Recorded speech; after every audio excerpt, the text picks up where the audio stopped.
Hi, this is Joe Wood, and I am doing a presentation on assessment differentiation as a part of my Fort Hays State Transition to Teaching program.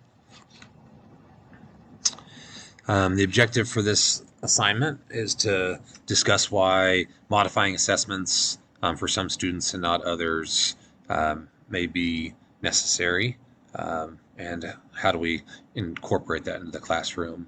What ways are there modifying assessments for specific students with specific needs? And I wanted to kind of start off with just kind of keeping it simple, and obviously the idea of an assessment is the process of gathering data about a student's performance using various tools, right? And those tools can be teacher observation, it can be activities, it can be quizzes. The goal is to capture what the students know and what they understand. And part of that process is then taken, and so through the evaluation process, the process of making a judgment about the meaning of the data gathered, right? So sometimes we can do an assessment and we think it's going to tell us A, but it actually ends up telling us B. Sometimes our assessments aren't 100%, right? There's flaws in our assessments at times. It can kind of vary from class to class, right? If you're, for like an example, on my school, we're a block scheduling, and so if we have certain things happening on certain days, it's very easy for one class for their classroom experience to be different than another based on whatever type of meetings or testing or assessments or things where students are getting pulled out of our classroom and things of that nature. Results can direct what happens next in the lesson, right? So kind of that idea as a teacher is I'm going to give that assessment, I'm going to evaluate that assessment, and then the result of that is it's going to have an implication in my lesson, right? Do I need to go back and reteach? Do we need to do another form of formative assessment potentially along the way?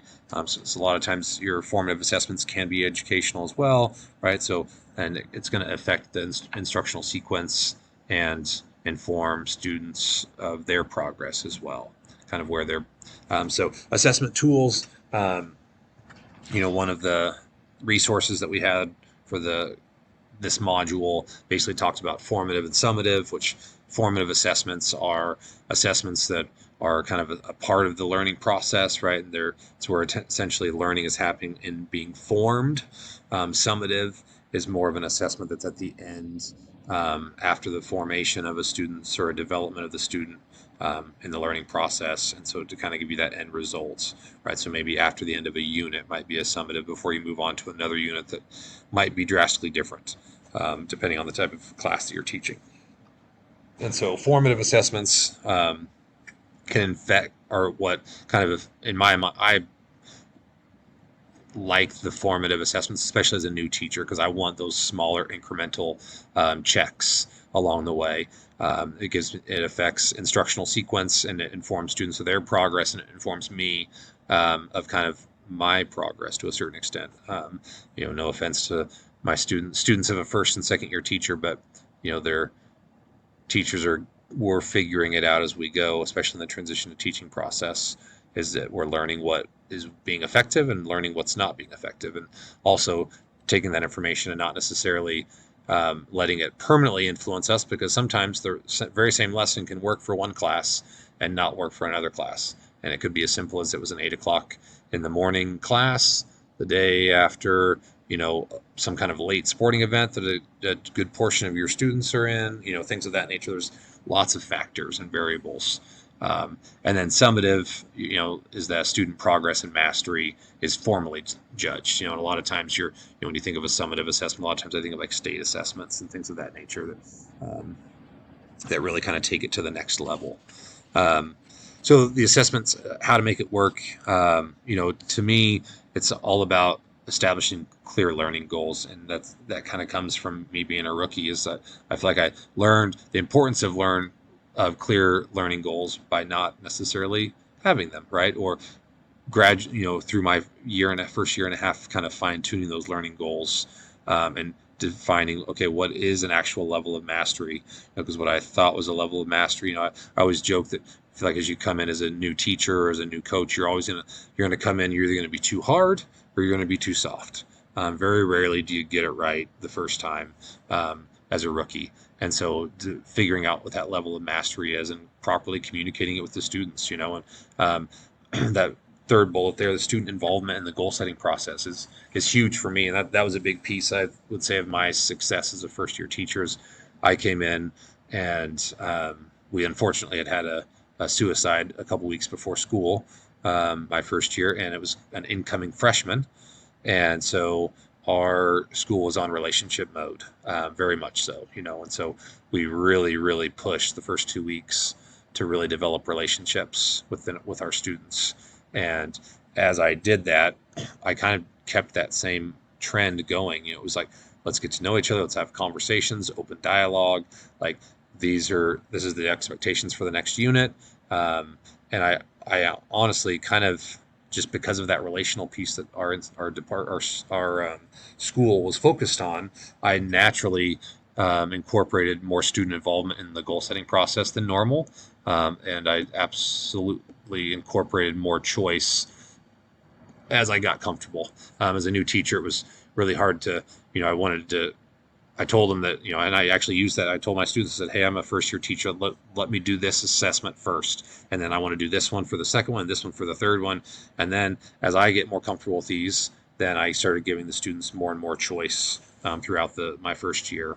And I really, and now that I'm in my second year, co-planning with my students is something I feel much more comfortable with. It's kind of hard to co-plan when I don't know what my first plan is going to be. I feel like a lot of times when you co-plan with your students, you kind of, I don't want to say you need to have kind of your idea of where you're going, but you do. You need to have a general kind of understanding of it, and some of it you kind of have to walk your students in that direction. It is co-planning, and I don't want it to think of like manipulation by any means, but like you got to steer your class in the right direction in the co-planning process.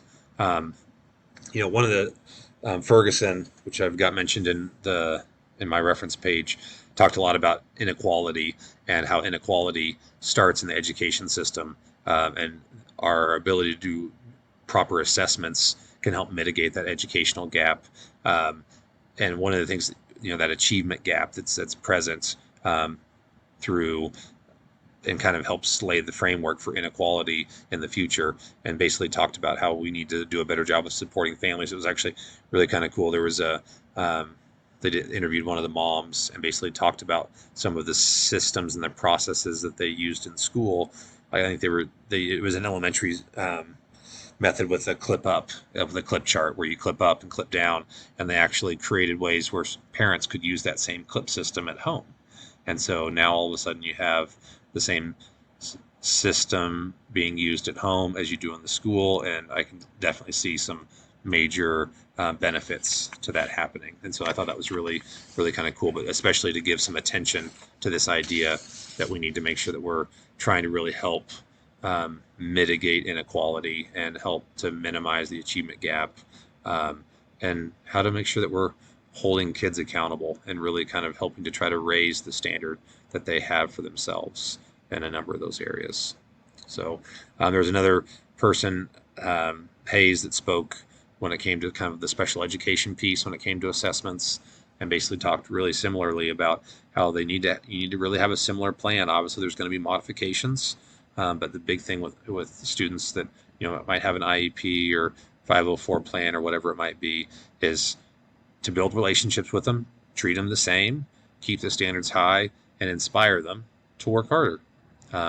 That's a big piece of the process. I always joke. I came from a small town, small school, and I was involved in athletics, and we always kind of knew that most of the teams we were going to play were better than us, and we just kind of had to come to grips with that. And this idea that, hey, they might be better than us, but we're going to outwork them. Like our strength is our work rate and our grit and determination. And I think that like when he spoke of that, I kind of talked. To me, it just kind of Hayes had a special education classroom, so he was a sped teacher, and basically talked about that culture that he tried to create in his classroom with special education students that to be ready to work.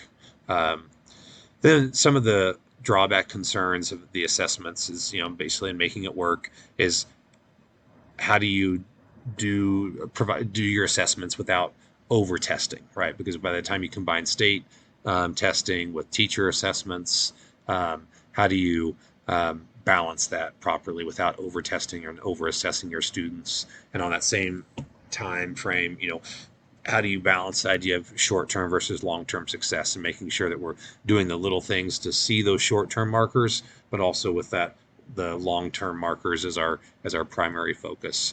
It's easy to lose track of that. And definitely the importance of assessment and how are we assessing kids and how are we giving them choice. For me as a teacher, I've implemented more and more choice in my classroom over the years, over the semesters, I guess I should say. And I've used it in my computer tech class, giving them some options and some choices to how they can do things. I give them kind of 3 different approaches to the way they can achieve or meet some of their tasks, and then they can kind of choose the method that they prefer the most. Also in my Be Your Own Boss class, which has a little bit more freedom because I'm the only person that teaches the class. So it's a little bit easier to have my assessments get to be my assessments. And so I get to implement more from this process, from my transition to teaching process, where a lot of my other classes are taught by me and other teachers. So I kind of have to stay on track, and the ability to implement change is a little bit different. Just takes a little bit longer. I have to get some colleagues on board with it, which hasn't been too much of a problem. But yeah, and I really do like the co-planning process of assessments with students because I've given some students, because my natural desire is to do presentations because I really like when students get up and work on their presentation skills, they work on their public speaking, they work on getting comfortable in our classroom. I think it helps build a good culture that everybody has a chance to speak and to be heard. And everybody gets applauded at the end of all of their presentations. But to give some students the ability to, instead of present, they can do this, right? So they can present, they can still get their presentation done, but in a private setting. And also the ability for some kids where they want to just write papers instead. And so I've given that choice, which I've kind of learned through this transition to teaching process, through the educational piece and through practice by the professors such as yourself, that give us choice in how we want to present and be assessed in our different modules. So that kind of wraps up my assessment piece. Thank you for your time. And here's the list of references. So thank you and have a great day.